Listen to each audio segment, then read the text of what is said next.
તો કેમ છો મિત્રો, હું છું હિતેશ અને તમે સાંભળી રહ્યા છો ધ સાયન્ટિફિક ગુજરાતી શો. હવે જેટલા લોકોએ અમારા આગળના એપિસોડ સાંભળ્યા છે એ લોકોને ખબર હશે કે આ પોડકાસ્ટની અંદર હું અને મારો મિત્ર અંકિત અમે વાત કરીએ છીએ સાયન્સ, ટેકનોલોજી, હિસ્ટ્રી અને એનીથિંગ એન્ડ એવરીથિંગ કે જે અમને ઇન્ટરેસ્ટિંગ લાગે છે.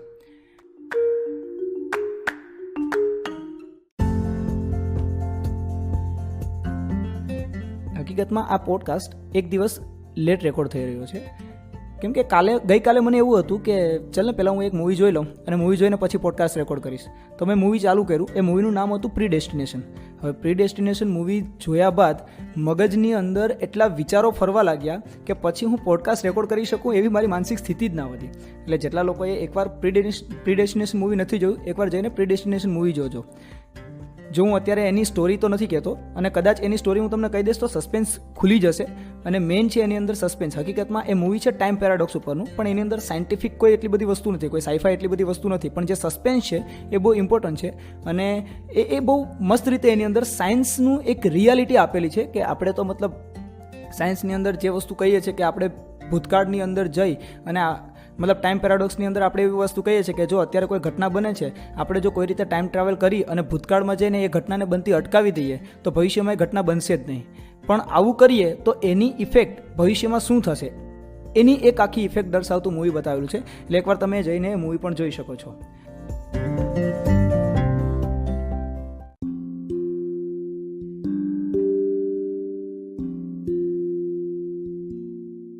એનીવે, આપણે જઈએ આપણા ટોપિક ઉપર. આજનો ટોપિક છે આપણો કોમ્પ્યુટર વિશેનો. તો આપણને મગજમાં એક વિચાર આવે કે તો ભાઈ દુનિયાનું પહેલું કોમ્પ્યુટર કયું? તો કોઈ એક સ્પેશિયલ કોમ્પ્યુટરને આપણે પહેલું કોમ્પ્યુટર નહીં કહી શકીએ. જેમ જેમ સમય પસાર થતો ગયો એમ કોમ્પ્યુટરની ડેફિનેશન પણ બદલાતી ગઈ. હવે શરૂઆતમાં જ્યારે કોમ્પ્યુટર આવ્યું ત્યારે એ કોમ્પ્યુટર હતું ગણતરી પણ સિમ્પલ ગણતરી કરવા માટેનું. પહેલાં ખાલી લોકો સરવાળા બાદબાકી, ગુણાકાર, ભાગાકાર એમાં પણ ખાલી સરવાળા બાદબાકી કરવા માટે થઈને કોમ્પ્યુટરનો ઉપયોગ કરતા. હવે જેને અત્યારે આપણે કેલ્ક્યુલેટર, અત્યારે એકચ્યુઅલી આપણા આજના કેલ્ક્યુલેટર પણ એના કરતાં એડવાન્સ છે, હવે ત્યારે ઉપયોગ થતો. હવે જો એ રીતે કહેવા જઈએ ને તો આ બધું મેથેમેટિક્સલ કેલ્ક્યુલેશનની જે ઇવોલ્યુશન છે એ સ્ટાર્ટ થયું મણકા ઘોડીથી. કે શરૂઆતમાં આપણે જાતે લખીને ગણતરી ના કરવી પડે, આપણા પૂર્વજોએ બનાવ્યું મણકા ઘોડી અને એ મણકા ઘોડીનો ઉપયોગ કરી અને અલગ અલગ ગણતરી કરતા. તો હવે કેવું હોય તો આપણે એ પણ કહી શકીએ કે મણકા ઘોડી પણ પહેલું કોમ્પ્યુટર હતું. બરાબર. તો આવી રીતે આપણે હવે એ મણકા ઘોડીની અંદર આપણે શું કરતા કે એ મિકેનિકલ પ્રોસેસ કરતા આપણે કે મણકાને અલગ અલગ રીતે ગોઠવી, પહેલી લાઇનમાં 2 મણકા, બીજી લાઇનમાં 3 મણકા, એમ અલગ અલગ ગોઠવી અને પછી એનો ગુણાકાર, ભાગાકાર અથવા તો સરવાળો બાદબાકી કરવાની આપણે ટ્રાય કરતા. બરાબર. તો આવી રીતના જે મશીન છે ને એને મિકેનિકલ મશીન કહેવાય. એટલે શરૂઆતમાં તો મિકેનિકલ કેલ્ક્યુલેટર જ ચાલતા. પછી એના પછી આ 20મી સદીમાં એટલે કે 1940 પછી ઇલેક્ટ્રિકલ કોમ્પ્યુટર આવ્યા. એટલે એકચ્યુઅલી જેમ જેમ સમય બદલાતો જાય છે એમ કોમ્પ્યુટરની ડેફિનેશન પણ બદલાતી જાય છે. એટલે પહેલાં મિકેનિકલ કોમ્પ્યુટર કે જેમાં આપણે હાથેથી કામ કરવું પડતું એ ગણતરી કરવા માટે, અને એના પછી આવ્યા ડિજિટલ કોમ્પ્યુટર કે જેની અંદર હવે ઇલેક્ટ્રિકલ કામ થાય છે, એટલે એને કીધું આપણે ડિજિટલ કોમ્પ્યુટર. આજનો જે મારો ટોપિક છે એ છે આ બંને કોમ્પ્યુટરની જોડતી કડી વિશેનો. કે એક હતા મિકેનિકલ કોમ્પ્યુટર કે જેને ઉપર આપણે મેન્યુઅલી વર્ક કરવું પડતું અને બીજા હતા ડિજિટલ એટલે કે ઇલેક્ટ્રોનિક્સ કોમ્પ્યુટર. બરાબર. આ બંનેને જોડતી કડી એટલે એ છે ઇલેક્ટ્રોમિકેનિકલ કોમ્પ્યુટર. તો દુનિયાનું સૌથી પહેલું ઇલેક્ટ્રોમિકેનિકલ કોમ્પ્યુટર એ હતું હાવર્ડ માર્ક 1 અને આ ઇલેક્ટ્રોમિકેનિકલ કોમ્પ્યુટર એ બનેલું હતું 1944ની અંદર. તો હાવર્ડ માર્ક 1 એ પ્રપોઝ કરવામાં આવ્યું હતું IBM કંપનીને 1937ની અંદર અને ત્યાર પછી એ બની અને તૈયાર થઈ ગયું 1944ની અંદર. અને એ 1944થી એ પોતે એક કોમ્પ્યુટર જે છે કામ કરતું થયું હતું. તો આ હાવર્ડ માર્ક 1 કોમ્પ્યુટરને સમજવા માટે આપણે જઈએ થોડા 100 વર્ષ પાછળ કે 1937થી 100 વર્ષ પહેલાં ચાર્લ્સ બેબેજ નામનો વૈજ્ઞાનિક. હવે ચાર્લ્સ બેબેજ એટલે જો તમે ગૂગલની અંદર સર્ચ કરશો ને કે દુનિયાનું પહેલું કોમ્પ્યુટરના પ્રણેતા કોણ, તો એ નામ આવશે ચાર્લ્સ બેબેજ. એટલે 1822ની અંદર ચાર્લ્સ બેબેજે એક ડિફરન્શિયલ મશીનનું પ્રપોઝલ આપ્યું કે આપણે કોઈ એવું મશીન બનાવીએ કે જે મશીન ઇઝીલી કેલ્ક્યુલેશન કરી શકે અને ફાસ્ટલી કેલ્ક્યુલેશન કરી શકે.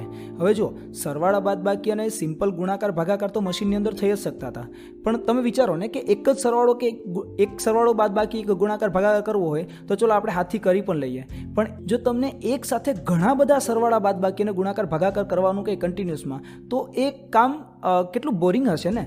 કેમ કે માની લો કે તમને એક ઇક્વેશન આપી દીધું છે a² + b². હવે એની અંદર તમારે શું કરવાનું છે કે એની અલગ અલગ વેલ્યુ મૂકતી જવાની છે કે એની વેલ્યુ પહેલાં 1 મૂકો, પછી એની વેલ્યુ 2 મૂકો, પછી 3 મૂકો, અને એમ અલગ અલગ એની વેલ્યુ મૂકતા જાઓ, એની સાથે અલગ અલગ બીની વેલ્યુ મૂકતા જાઓ, અને પછી એનું આખું કેલ્ક્યુલેશન કરો કે જ્યારે તમે a = 1 મૂકો છો તો આન્સર શું આવે છે, a = 2 મૂકો છો તો આન્સર શું આવે છે, અને એ પ્રમાણે આખું તમારે એક ટેબલ બનાવવાનું છે. તો આ વસ્તુ કેટલી બોરિંગ હશે ને. તો લિટરલી એ સમયમાં કેવું હતું કે જેટલા પણ રિસર્ચ થતા તો એ સાયન્ટિફિક રિસર્ચની અંદર આવી કેલ્ક્યુલેશન તો આવતી જ, કે જેની અંદર તમને એક એક વેલ્યુ મૂકતી જવાની અને એનું રિઝલ્ટ મેળવતું જવાનું. જે લોકો ફિઝિક્સ ભણતા હશે એ લોકોને ખબર હશે કે ફિઝિક્સની અંદર કેલ્ક્યુલેશન કેટલી કોમ્પ્લેક્સ આવે, અને એ કોમ્પ્લેક્સની અંદર પણ આમ જ્યારે રિપીટેડ કેલ્ક્યુલેશન કરવાની હોય તો ટાઈમ પણ વધારે લાગે અને બોરિંગ પણ થાય. તો એ વખતે મેથેમેટિકલ લેબર્સ હતા. આ શબ્દ સાંભળવામાં થોડો ઓકવર્ડ લાગશે. મેથેમેટિકલ લેબર્સ મતલબ કે મારે કોઈ રિસર્ચ કરવું છે અને એનું ઇક્વેશન છે, એ ઇક્વેશનની અંદર મારે વેલ્યુ પુટ કરતી જવાની છે અને એ વેલ્યુ ઉપરથી મારે રિઝલ્ટ લેતા જવાના છે. તો કોઈ સાયન્ટિસ્ટ તો આ કામ કરશે નહીં. તો સાયન્ટિસ્ટને કામ નથી કરવું તો પછી એ લોકો શું કરતા, એ લોકો લેબર હાયર કરતા, કે એ લોકોને ઇક્વેશન આપી દે અને એમ કહે કે તમારે આટલી આટલી વસ્તુ મૂકતી જવાની અને એનો આન્સર લેતો જવાનો. એટલે એને કહેવાતું મેથેમેટિકલ લેબર્સ. હવે આ મેથેમેટિકલ લેબર્સ કન્ટિન્યુઅસ કામ કરતા હતા, આખો દિવસ બેસીને એને એક જ કામ કે આ ઇક્વેશન છે એની અંદર આ વેલ્યુ પુટ કરવાની છે અને આન્સર લાવવાનો છે. પણ હવે જો આમાં પ્રોબ્લેમ શું થાય કે એક તો વસ્તુ આ બહુ જ સ્લોલી થાય, આ પ્રોસેસ બહુ સ્લોલી થાય, કે જે લેબર છે એ ધીમે ધીમે પોતે એક એક કેલ્ક્યુલેશન કરતો જશે. એટલે એક ટેબલ બનાવવામાં તો કેટલા દિવસો લાગતા. અને બીજી વસ્તુ કે હ્યુમન્સ એરર પણ આની અંદર આવી શકે, કેમ કે હવે આ કેલ્ક્યુલેશન કોણ કરવાનું છે, મનુષ્ય જ કરવાનો છે ને. તો એની અંદર હ્યુમન્સ એરર આવી શકે, અને હ્યુમન એરર જો આની અંદર આ જે રિઝલ્ટની અંદર આવે તો આ એરર ઉપરથી જે એક્સપેરિમેન્ટ કરવાનો છે એ એક્સપેરિમેન્ટનો ચોક્કસ ડેટા આપણને નહીં મળે. તો આ એરર પણ નેગ્લેક્ટ કરવાની છે. તો આ બધી એરરને નેગ્લેક્ટ કરવા માટે થઈ અને આ જે ટેબલ્સની જે ઇક્વેશન એક પછી એક જે ઇક્વેશન કન્ટિન્યુઅસ કરવાની છે એ ઇક્વેશન કરવા માટે થઈને ચાર્લ્સ બેબેજે એક મશીનનું એક ડિઝાઇન તૈયાર કરી, જેને કીધું એને ડિફરન્શિયલ મશીન. હવે એને ડિફરન્શિયલ મશીન એટલા માટે નામ આપ્યું કેમ કે જે લોકો મેથ્સ ભણતા હશે, આખું જે કોમ્પ્યુટર છે ને મેથ્સની ઉપર જ ડિપેન્ડેડ છે, બરોબર. તો જે લોકો મેથ્સ ભણતા હશે એને ખબર હશે કે શ્રેણીઓ જે આપણે લઈએ, શ્રેણી એટલે એક પછી એક જે આપણે કેલ્ક્યુલેશન કરીએ, એ કેલ્ક્યુલેશનની અંદર આપણે શ્રેણીનું જે આઉટકમ છે એ એના ડિફરન્સ ઉપરથી આપણે મેળવી શકીએ. કે શ્રેણીની અંદર એક ટર્મ, એના પછી આવે બીજી ટર્મ, પછી ત્રીજી ટર્મ, એની વચ્ચેનો જે ડિફરન્સ છે, જો આપણે કોઈ રીતે ડિફરન્સ કેલ્ક્યુલેટ કરીએ તો આવતી નેક્સ્ટ ટર્મ, એટલે આ ટર્મ અત્યારે માની લો કે અત્યારે જવાબ આવે છે 2, તો એના પછીનો નેક્સ્ટ ટર્મ કેટલો આન્સર આવશે એના ડિફરન્સ ઉપરથી કેલ્ક્યુલેટ કરી શકે. તો આ ડિફરન્સનો ઉપયોગ કરીને જ એણે મિકેનિકલ કોમ્પ્યુટર બનાવ્યું અને જેણે નામ આપ્યું ડિફરન્શિયલ કેલ્ક્યુલેશન મશીન. તો એનું ડિફરન્શિયલ મશીન એણે પ્રપોઝ કરેલું હતું 1822ની અંદર. અને એના માટે થઈ એને ફંડિંગ કોણે આપ્યું? હવે એ વખતે એને ફંડિંગ આપેલું હતું બ્રિટિશ ગવર્મેન્ટે. એ વખતે આ ખાલી ડિફરન્શિયલ મશીન બનાવવા માટે બ્રિટિશ ગવર્મેન્ટે 17,000 યુરો આ પ્રોજેક્ટ માટે આપ્યા હતા. હવે 17,000 યુરો જો આજના ટર્મમાં કેલ્ક્યુલેટ કરીએ ને, આજના પરિસ્થિતિ પ્રમાણે, તો આપણા ઇન્ડિયાના 1,95,00,000 રૂપિયા થાય. એટલે વિચાર કરો, એક કોમ્પ્યુટર બનાવવા માટે, કેલ્ક્યુલેશન કરવા માટે, આની અંદર બીજું કોઈ કામ નથી થતું. આજનું આપણું ઇન્ટરનેટ છે, આ બધું આજના જે ડેટા સિમ્યુલેશન છે એ બધું કામ તો હજી એમાં થતું જ નથી. આ ખાલી કોના માટે છે? સરવાળો, બાદબાકી, ગુણાકાર, ભાગાકાર, અમુક લોગેરિધમ અને ટ્રિગોનોમેટ્રી ફંક્શન કરી શકે એના માટે જ એક મશીન બનાવે છે. અને એ મશીન બનાવવા માટે થઈ અને એને એ વખતે બ્રિટિશ ગવર્મેન્ટે 17,000 યુરો આ પ્રોજેક્ટ માટે આપ્યા, જે આજના 1,95,00,000 રૂપિયા થાય. એટલે અંદાજે 2 કરોડ રૂપિયા એને આપ્યા. ચાર્લ્સ બેબેજને ખબર હતી કે આ 2 કરોડ રૂપિયા પણ ઇનફ નથી, કેમ કે એનું જે મશીનની ડિઝાઇન હતી એ કોઈ નાની હતી નહીં, અને એ ડિઝાઇન કંઈ એકલો પણ તૈયાર કરવાનો હતો નહીં. એની અંદર 2 લોકોની જરૂર પડે, મેથેમેટિકની ઉપર વર્ક કરતા લોકોની પણ જરૂર પડે અને બીજું જે મિકેનિકલ વર્ક કરતા હોય એવા લોકોની પણ જરૂર પડે. એટલે એ બંનેનો ઉપયોગ કરીને આખું એક મોટું મશીન બનાવવાનું હતું. તો છેવટે એણે કામ ચાલુ કરી દીધું. પણ કેમ કે જ્યારે 2 કરોડ રૂપિયા વપરાઈ ગયા, એટલે અત્યારના 2 કરોડ, ત્યારના 17,000 યુરો જ્યારે પૂરા થઈ ગયા, છતાં પણ હજી એને જેટલું મોટું મશીન બનાવવાનું હતું. મોટું મતલબ મશીન તો કામ કરતું જ હતું, પણ એ મશીનના જેટલા ડિજિટની અંદર એને આન્સર જોતો હતો એવડું મશીન બનાવવું હતું. એવડું મશીન ના બનાવી શકો, અમુક ડિજિટ સુધી એ પહોંચી શકો, અને છેવટે કામ અટકી ગયું, બરાબર. એટલે એનું પૂરેપૂરું ડિફરન્શિયલ મશીન તો હજી બન્યું નહીં. પણ જ્યારે આ ડિફરન્શિયલ મશીન બનાવતો હતો ને, તો એને એક આઈડિયા આવ્યો અંદરથી, ચાર્લ્સ બેબેજને અંદરથી એમને એક આઈડિયા આવ્યો કે કેમ નહીં આજે આપણે મેન્યુઅલી જે આપણે એને રકમ આપીએ છીએ મશીનને, કે તું મતલબ મશીનને આપણે મેન્યુઅલી જે રકમ આપીએ છીએ અને એના ઉપર જે વર્ક કરે છે, એના કરતાં કોઈક રીતે આપણે એને ઓટોમેટિક કરી શકીએ, કે આપણે ખાલી એને આખી જ દાખલાની રકમ લખીને આપી દેવાની કોમ્પ્યુટરને અને પોતાની રીતના કામ ચાલુ કરી દે. એટલે ડિફરન્શિયલ મશીન ઉપરથી એણે આ આઈડિયા ઉપર વર્ક કરવાનું ચાલુ કરી દીધું ને, એ એટલે એનું એનાલિટિકલ મશીન. હવે એનાલિટિકલ મશીનની અંદર એણે એવું કર્યું કે કોઈક રીતે આપણે કોમ્પ્યુટરને એવી રીતના કમાન્ડ આપી દઈએ કે તારે આટલા કામ કરવાના છે, પછી આપણે ફ્રી. હવે એ કોમ્પ્યુટર પોતાની રીતના જ આખા કમાન્ડ કરશે અને છેલ્લે એનો જે આઉટકમ છે એ આઉટકમ આપણને આપી દેશે. એટલે આ હતું પહેલું એનાલિટિકલ મશીનનું પ્રપોઝલ. એટલે ચાર્લ્સ બેબેજે એ વખતે એટલે કે 1833માં આ એનાલિટિકલ મશીનની ડિઝાઇન બનાવવાનું ચાલુ કર્યું અને 1837ની અંદર એટલે 32થી ચાલુ કરીને 37માં 5 વર્ષ સુધી એણે આ મશીનની ડિઝાઇન ઉપર કામ કર્યું અને છેવટે એણે 1837ની અંદર આ મશીનની ડિઝાઇન પ્રપોઝ કરી. હવે આ મશીનની અંદર કેવું હતું કે એક પંચ કાર્ડથી એને રકમ આપવામાં આવે મશીનને, એ મશીન એ રકમ ઉપરથી કેલ્ક્યુલેશન કરે અને છેવટે આપણને આઉટપુટ આપે. હવે પંચ કાર્ડ એ એક એવી વસ્તુ છે કે જેની અંદર એક કાગળ હોય, એ કાગળની અંદર હોલ કરવામાં આવતા. હવે જે જગ્યાએ હોલ મશીન જે જગ્યાએ હોલ જોઈ તો એને રીડ કરતું 1 અને જો હોલ ના હોય તો એને રીડ કરતું 0. એટલે આવી રીતે મશીનની અંદર 1010ની અંદર કેમિકલી હોલ બનાવવામાં આવતા. આવી રીતના હોલ પાડી અને રકમ લખવામાં આવતી. હવે એક દાખલાની રકમ પણ બહુ જ લાંબા પંચકાર્ડની અંદર લખવામાં આવતી અને એ પંચકાર્ડ એ મશીનની અંદર મૂકવામાં આવતું અને પછી એ મશીન વર્ક કરતું. બરોબર, પણ હવે આ રકમ લખવી કઈ રીતે? હવે કે આપણે સિમ્પલ જે પ્રમાણે મેં તમને કીધું એ પ્રમાણે a² + b² = આન્સર કોઈ લેવાનો હોય તો એ કંઈ આપણે પંચકાર્ડની અંદર ડાયરેક્ટ a² + b² નથી લખી શકવાના. એના માટે થઈને પ્રોગ્રામિંગ લખવું પડે. હવે આની અંદર આ જે મશીન છે એની અંદર રકમ બિલ્ડ કરવા માટે થઈને હવે કંઈક મેથડ બનાવવી પડશે. એ મેથડ એટલે કે પ્રોગ્રામિંગ મેથડ. આ પ્રોગ્રામિંગ મેથડ એ વખતે ચાર્લ્સ બેબેજે એના વિશે થોડી ઇન્ટ્રોડક્શન આપેલું હતું અને એ મેથડને પછી ડેવલપ કરી અગસ્તા એડા કિંગ, જેને એડા લવલન્સ પણ કહેવામાં આવે છે. એટલે 1844ની અંદર આ જે એનાલિટિકલ મશીન છે એનો ઉપયોગ કરી અને આપણે કઈ રીતે એનું આઉટકમ લઈ શકીએ, કઈ રીતે એની ગણતરી કરી શકીએ, એના માટે થઈને પહેલો પ્રોગ્રામ બનાવેલો હતો અગસ્તા એડા કિંગ એટલે કે એડા લવલેન્સે. એટલે એડા લવલેન્સને કહેવામાં આવે છે દુનિયાની પહેલી પ્રોગ્રામર. હવે તમે વિચારો, આ સમય છે 1830 થી 1850ની વચ્ચેનો સમય છે અને એ વખતે પહેલો કોમ્પ્યુટર પ્રોગ્રામ બને છે. અને એવા કોમ્પ્યુટરનો કે જે કોમ્પ્યુટર તો હજી બન્યું જ નથી, એની ખાલી હજી તો ડિઝાઇન તૈયાર થઈ છે અને એ પ્રોગ્રામ પણ બનાવે છે કોણ? એક છોકરી બનાવે છે. હવે એ સમય 1844નો સમય એટલે એ વખતે ઇન્ડિયાની અંદર તો અત્યારે ઈસ્ટ ઇન્ડિયા કંપની ચાલતી. એટલે ભારતની અંદર તો કોઈ છોકરીને ભણવા જવા દેવાની તો પછીની વાત છે, પણ એને ઘરમાંથી બહાર જ ના નીકળવા દેવામાં આવતી કે તમારે ખાલી ઘરના કામ જ કરવાનું છે, ઘરની બહાર તમારે જવાનું નહીં. અને બાકીના જે બધા આપણે અત્યારના જે લોકો છે એનું પણ ઇન્ટેન્શન શું હતું કે કોઈક રીતે આપણે ઇન્ડિયાની અંદરથી બ્રિટિશ કંપનીને બહાર કાઢીએ એમ. એટલે અમુક ઇન્ટેન્શન એવા હતા. અને બીજા અમુક રજવાડાઓના જે બેટલ્સ ચાલતા, એના વચ્ચેના જે યુદ્ધ ચાલતા, એટલે ઇન્ડિયાનું અત્યારે ફોકસ મેઇન અત્યારે એની ઉપર ચાલે છે. અને આવા વખતે ઇન્ડિયાની અંદર હજી પહેલાં રિવાજો ચાલે છે કે ભાઈ દીકરી જન્મે તો દીકરીને દૂધ પીતી કરી દેવાનો, બહાર બહુ જવા નહીં દેવાની, એને બહુ નોલેજ એને જ્ઞાન નહીં આપવાનું, જ્ઞાન લેવાનો અધિકાર તો ઇન્ડિયા માટે હજી પણ એ સમયમાં હજી એવું જ હતું કે છોકરાઓ માટે જ છે એવું. એટલે છોકરીઓને બહુ એટલું નોલેજ ના આપતા. ધીમે ધીમે ગર્લ્સ એમ્પાવરમેન્ટ ઇન્ડિયાની અંદર પણ વધ્યું છે. અને એવું નથી કે એ સમય ઉપર ખાલી ઇન્ડિયાની અંદર જ આ સિચ્યુએશન હતી, પણ ફોરેનમાં પણ એવું હતું. હવે અમેરિકાની આપણે વાત કરીએ તો અમેરિકામાં પણ વુમન્સને વોટિંગનો અધિકાર 1920 સુધી નહોતો. એટલે વુમન્સને ઓફિશિયલી વોટિંગનો અધિકાર 1920માં મળેલો. એટલે આપણે સમજી શકીએ સિચ્યુએશન કેટલી હશે.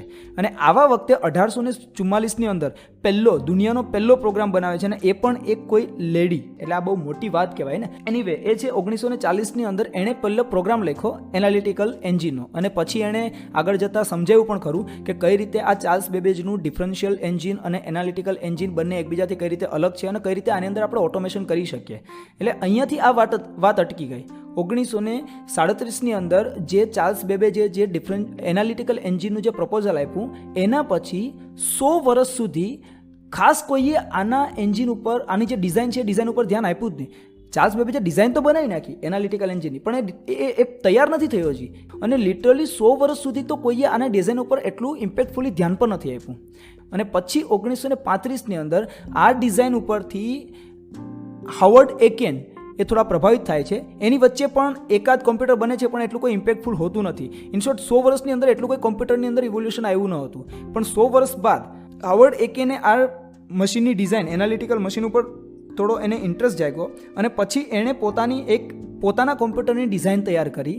અને એ ડિઝાઇન પણ સેમ થોડું હતું જે આપણે ચાર્લ્સ બેબેજના એનાલિટિકલ મશીન જેવું. એટલે છેવટે 1937માં હાવર્ડ એકેને એક 23 પેજનું પ્રપોઝલ બનાવ્યું અને એ પ્રપોઝલની અંદર એણે મૂક્યું કે શા માટે આ મશીન અગત્યનું છે. એની અંદર જે પોઈન્ટ્સ હતા એમાંથી મને 2-3 પોઈન્ટ જે અગત્યના મોસ્ટ ઇમ્પોર્ટન્ટ જે પોઈન્ટ લાગે છે, એમાં એને પહેલો પોઈન્ટ એ કીધો હતો કે અમુક એવી કેલ્ક્યુલેશન કે જે આપણે હાથથી કરવા જઈએ તો ઘણો ટાઈમ લાગે.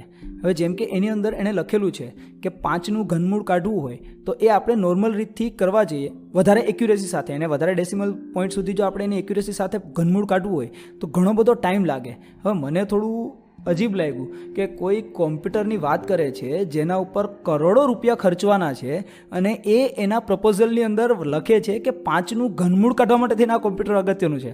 એટલે મેં ડાયરેક્ટ એક PhD-વાળા મેથેમેટિક્સના એક સ્ટુડન્ટને ફોન કર્યો. મેં એને એવું કીધું કે અરે 5નું ઘનમૂળ કઈ રીતે કાઢી શકાય? એટલે ડાયરેક્ટ એ મને કહેવા માંડ્યો કે આવી રીતના કેલ્ક્યુલેટરની અંદર આમ કરવાનું તેમ કરવાનું જેથી મતલબ 5નું ઘનમૂળ નીકળી જશે. મેં કીધું નહીં, કેલ્ક્યુલેટર નહીં હોય ત્યારે કઈ રીતે કાઢતા હશે? ત્યારે લિટરલી મને મતલબ આ વિચાર આવ્યો કે અત્યારે તો આપણે 5નું ઘનમૂળ આપણે ઇઝીલી કાઢી શકીએ. 5નું શું, કોઈનું પણ ઘનમૂળ ઇઝીલી કાઢી શકીએ, પણ જ્યારે કેલ્ક્યુલેટર્સ ન હતા ત્યારે આ ઘનમૂળ કઈ રીતે કાઢતા હશે? ઘનમૂળ તો જવા દો, વર્ગમૂળ તો ઇઝીલી નીકળી જાય, એની ઇઝી રીત છે. ઘનમૂળ છે, એના પછી ચતુર્થમૂળ, પંચમૂળ, ષષ્ઠમૂળ. જો ગણતરીની અંદર આવી કોઈ ગણતરી આવે તો એ કઈ રીતે કાઢવી? અત્યારે તો કેલ્ક્યુલેટરથી ફટાક દઈને આપણે એને કાઢી શકીએ, પણ એ વખતે આ કેલ્ક્યુલેશન કેટલી હેક્ટિક થતી હશે ને કે ચલો ઘનમૂળ જ આટલું પ્રોબ્લેમેટિક થાય છે તો પંચમૂળ કેમ કાઢતા હશે? બરોબર, કેમ કે પંચમૂળ એટલે હજી એની અંદર હવે માની લો તમને 5નું પંચમૂળ કાઢવાનું કીધું, વિચાર કરજો કે 5નું પંચમૂળ કઈ રીતે કાઢવું? ગણતરીથી, કોઈ કેલ્ક્યુલેટરનો ઉપયોગ નથી કરવાનો. તો એ વસ્તુ હકીકતમાં એક હેક્ટિક હશે ને કેટલો ટાઈમ લઈ જતો હશે ને જ્યારે એ એક્યુરેટ વેલ્યુ જોતી હોય ત્યારે. અને સાયન્ટિફિક એક્સપેરિમેન્ટની અંદર તો આવી રીતે કોઈ પણ ઘાત આવી શકે, એટલે ગણતરી તો કોઈ પણ ઘાતની કરવાની થાય. તો એ વખતે એના પ્રપોઝલની અંદર એણે આ વાત લખેલી હતી કે 5નું ઘનમૂળ અથવા તો કોઈ પણ વસ્તુનું ઘનમૂળ અથવા તો એનાથી વધારે પંચમૂળ, સપ્તમૂળ જ્યારે કાઢવાનું થાય તો એ વસ્તુ આપણે કઈ રીતે આ મશીનની અંદરથી ઇઝીલી કરી શકીએ. બીજી વસ્તુ એણે કીધી હતી, જેટલા પણ સાયન્ટિફિક રિસર્ચ થાય છે, જો આપણી મેથેમેટિકલ એબિલિટી સ્ટ્રોંગ હશે તો સાયન્ટિફિક એક્સપેરિમેન્ટ વધારે સ્પીડમાં થઈ શકે. કેમ કે કોઈ પણ સાયન્ટિફિક રિસર્ચ પાછળ એના મેથ્સનો બહુ અગત્યનો ફાળો હોય છે. પહેલાં એ સાયન્ટિફિક એક્સપેરિમેન્ટની આખી ગણતરીઓ થાય, એ ગણતરી ઉપરથી એનું રિઝલ્ટ પ્રેડિક્ટ કરવામાં આવે કે આના ગણતરી ઉપર એનું રિઝલ્ટ આવું મળશે અને એના ઉપરથી પછી પ્રેક્ટિકલ કરવામાં આવે અને આપણું ગણતરીનું જે રિઝલ્ટ હતું એ અને જે પ્રેક્ટિકલ રિઝલ્ટ છે એ બંનેને સરખાવવામાં આવે.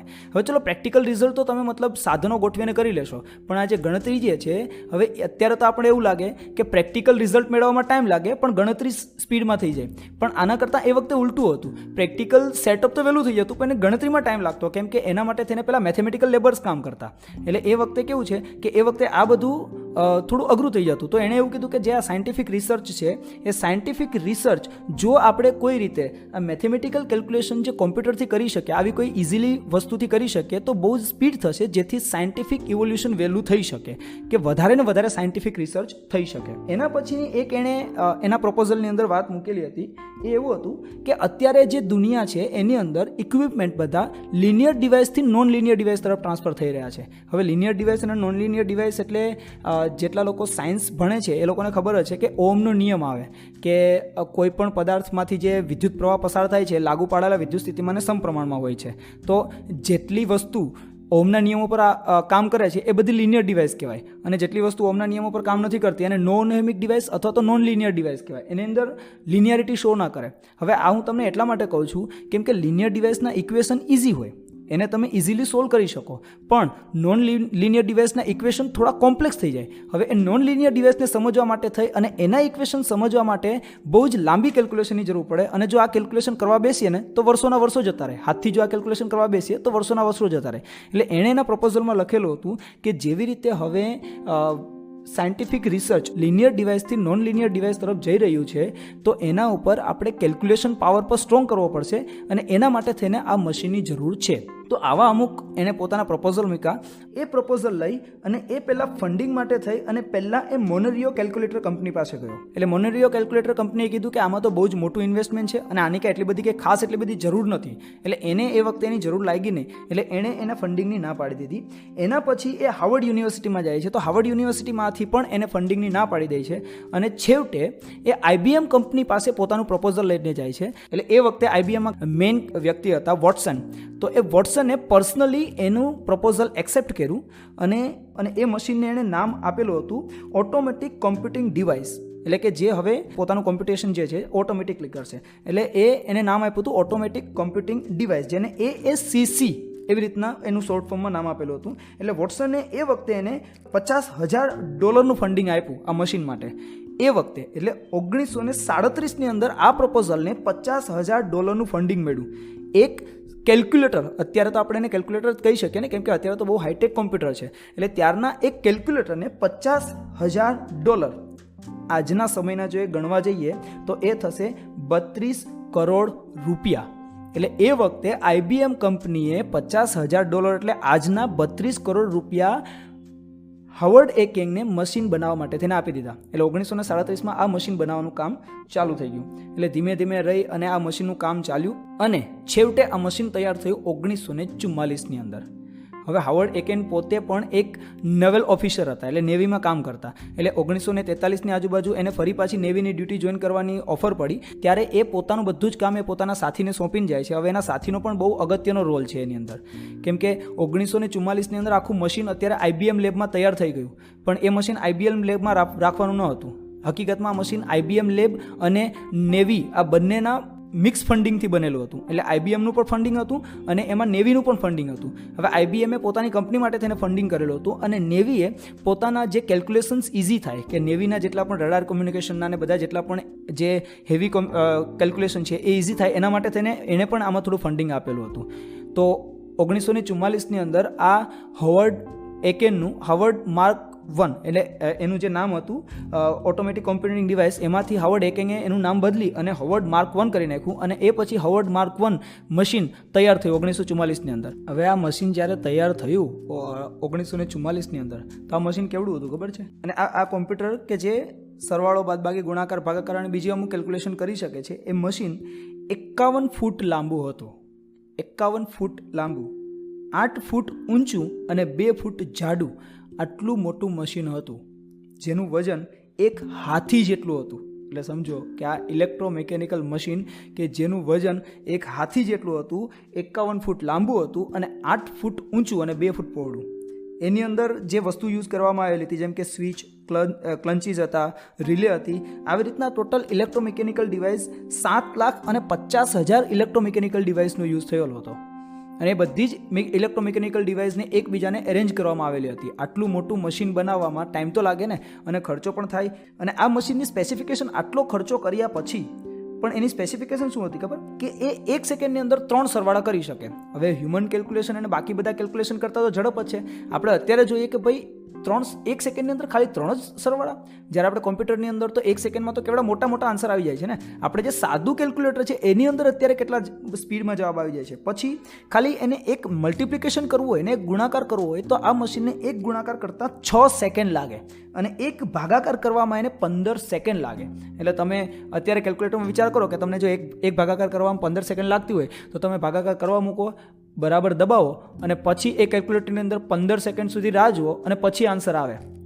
અત્યારે સમજવા જઈએ તો કેટલું સ્લોલી ગણાય ને, પણ એ વખતે આ વસ્તુ ફાસ્ટ હતી, કેમ કે કોઈ હ્યુમન પાવર આટલી સ્પીડથી કેલ્ક્યુલેશન ના કરી શકે. કોઈ 15 સેકન્ડની અંદર મોટામાં મોટો ભાગાકાર આપી દે અથવા તો 6 સેકન્ડની અંદર મોટામાં મોટો ગુણાકાર પણ કરીને આપી દે, એટલો પાવર હ્યુમન્સ પાવરની અંદર એ વખતે હતો નહીં. એટલે એ સમયના હિસાબે આ મશીનની સ્પીડ હતી, બરોબર. પણ મશીનના સ્પેસિફિકેશન બહુ મોટા હતા. તમે વિચાર કરો કે એ વખતનું ઇલેક્ટ્રોમિકેનિકલ કોમ્પ્યુટર કે જેને એક હોલમાં રાખવામાં આવેલું, અને બીજી વસ્તુ એ છે બનેલું આ IBM લેબની અંદર, હવે એને રાખવાનું હતું હાવર્ડ યુનિવર્સિટીમાં. એટલે ફરી પાછું આખા મશીનને બ્રેક મતલબ કે એને ડીએસેમ્બલ કરવામાં આવ્યું. ડીએસેમ્બલ એટલે એના પાર્ટ્સ અલગ અલગ કર્યા, એ અલગ અલગ પાર્ટ્સ ત્યાં હાવર્ડ યુનિવર્સિટીમાં લઈ જવામાં આવ્યા અને ત્યાં પછી આ મશીનને ફાઇનલી 1944ની અંદર મૂકવામાં આવ્યું. હવે જ્યારે આ મશીન ડીએસેમ્બલ થતું હતું ત્યારે તો હાવર્ડ એકેન એ પાછા પેલા નવલ ઓફિસર તરીકે પોતાની ફરજ બજાવતા હતા. એટલે એના જે સાથી હતા એ સાથીનો અહીંયા બહુ અગત્યનો ફાળો છે. ડીએસેમ્બલ કરીને ફરી પાછું એને હાવર્ડ યુનિવર્સિટીમાં એક્ઝેક્ટલી એને એસેમ્બલ કરવાનું. અને 1944ની અંદર એક કોન્ફરન્સ થાય છે જેની અંદર IBMના વોટસન, એનો સાથી અને હાવર્ડ એકેન બધા પ્રેઝન્ટ હોય છે. અને ત્યારે હાવર્ડ એકેન જે સ્પીચ આપે છે એની અંદર એ અને પોતાના મિત્રની એટલે પોતાના કલીગ્સની વાત કરે છે, પણ કોઈ જગ્યાએ એ એપ્રિશિએશન્સ નથી આપતા વોટસન અને IBMને. આથી એ વખતે આઈબીએમને થોડું ખોટું પણ લાગે છે અને એના કારણે થઈને પણ હાવર્ડ એકેન અને આઈબીએમના સંબંધ ત્યાંથી તૂટી જાય છે. મતલબ તૂટી જાય ઇન શોર્ટ કે પછી એના સંબંધ એટલા બધા ખાસ નથી રહેતા કે હવે એ કોમ્પ્યુટર જગતની અંદર કોઈ આગળ વર્ક કરી શકે. કદાચ જો હાવર્ડ એકેન અને આઈબીએમના સંબંધ જો એ વખતે સારા રહ્યા હોત કન્ટિન્યુઅસ માટે, તો એના કારણે આપણને બીજા નવા કોમ્પ્યુટર પણ એ વખતે મળી શક્યા હોત.